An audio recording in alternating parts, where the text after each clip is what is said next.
Good afternoon. This video is look quickly before we get to more of Bryan's video. What Godhead means.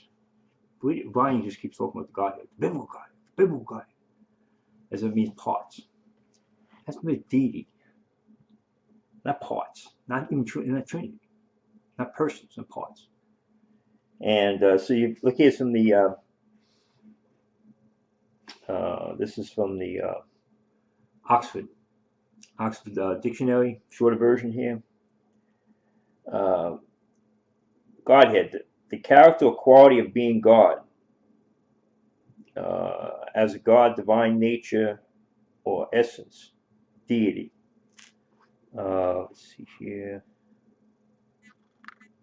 The Godhead as a title, divine personality. The Godhead, the supreme being, the deity,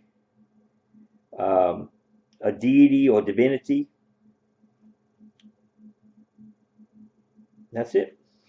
The Godhead means character or quality of being God, or a God, divine nature or essence.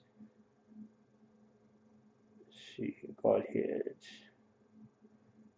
So,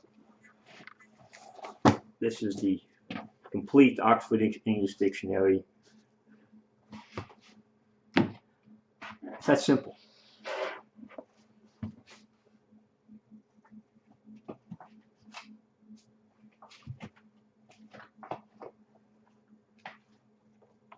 Bryan is giving different definitions for words that he has no meaning of. It's as simple as that. Deity has nothing to do with parts. When you saw the fullness of deity in Jesus Christ, he is God completely, totally. He has the nature of God. He has the nature of God. I'm talking about the soul. I'm talking about God, the Father is the soul, and the Holy Spirit is the Spirit. Jesus Christ has the very nature of God in Colossians 2:9, because he is God. Now the question becomes, which person became flesh? It was the Word that became flesh, not the Father. That becomes the crucial issue. That's the issue that Bryan doesn't want to deal with. He's got this low voice. He's talking back very reasonably. All these people, like he's trying to moderate. See, he's trying to take the middle ground between the modalists and the Trinitarians. That's the impression he's trying to give people. When in fact he's defining Godhead as something that has no definition in the scriptures. Godhead just refers to the nature of God. The issue of who became flesh goes back to John 1:14. And it was the Word. The Word was God, and the Word was with God. It shows there's another person involved. And then, of course, we see Hebrews 1:8, where the Father calls the Son God. That's what he's got to deal with. The Word. He wants to believe the Word is existing in bodily form before it became flesh, as the Father. That's where he goes. He's running back to Melchizedek, saying, the God always had a body.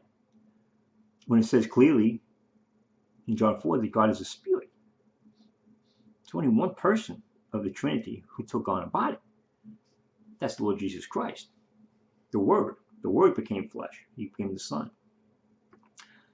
So I'll put this up quickly, and then we'll deal more with Bryan's nonsense.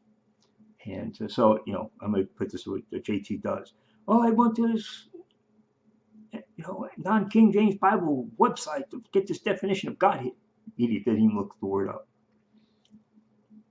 That's what the word Godhead means. It doesn't have anything to do with parts or persons. It has to deal with the very nature of God.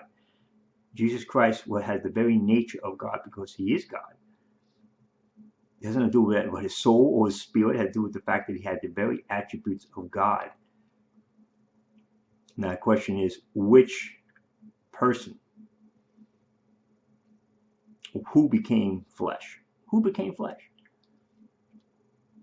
And he says the Word. Well, the Word isn't the Father, because the Word was with God. And God, the Father, calls the Son God. So if the Father and the Son are not the same person, So this is reality. And this is now Bryan is trying to finagle and twist. And you saw Jesus Christ, you saw the Father, because you saw God. The Trinitarian has a problem with that. He didn't say he was the Father. He said the Father sent him. And he has connections. The soul's up here, on these things. Lunatic stage. But let's put this up and then deal more with Bryan's video. Amen. Thank you.